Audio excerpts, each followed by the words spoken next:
Have you ever wondered how the tradition of trick-or-treating came to be? How did this peculiar practice of donning costumes and asking for sweets at strangers' doors become such an integral part of our Halloween celebrations?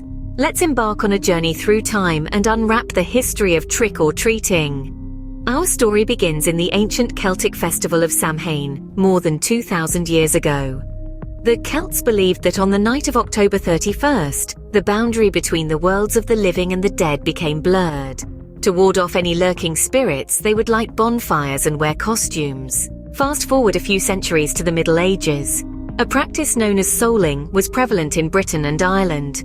On All Souls' Day, the poor would go door to door offering prayers for the dead in exchange for soul cakes. This tradition is considered one of the precursors to modern trick-or-treating. Now let's hop across the pond to the United States in the early 20th century.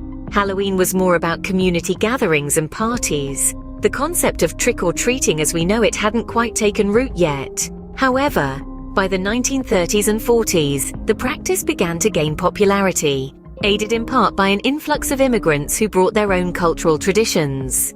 It was the baby boom of the 1950s that truly cemented trick-or-treating as a cornerstone of American Halloween celebrations. As suburbs grew, so did the practice of children going door to door asking for candy. It was a low-cost activity that could involve the whole community.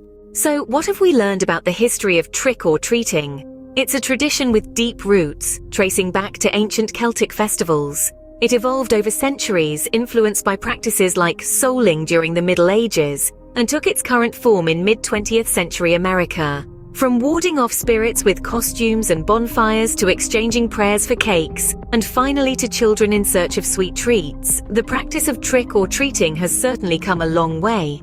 Yet at its core, it remains a communal celebration, a testament to the human desire for connection and shared experiences. As we prepare for another Halloween, remember the rich history behind this simple act of knocking on a door and uttering those three words, trick or treat.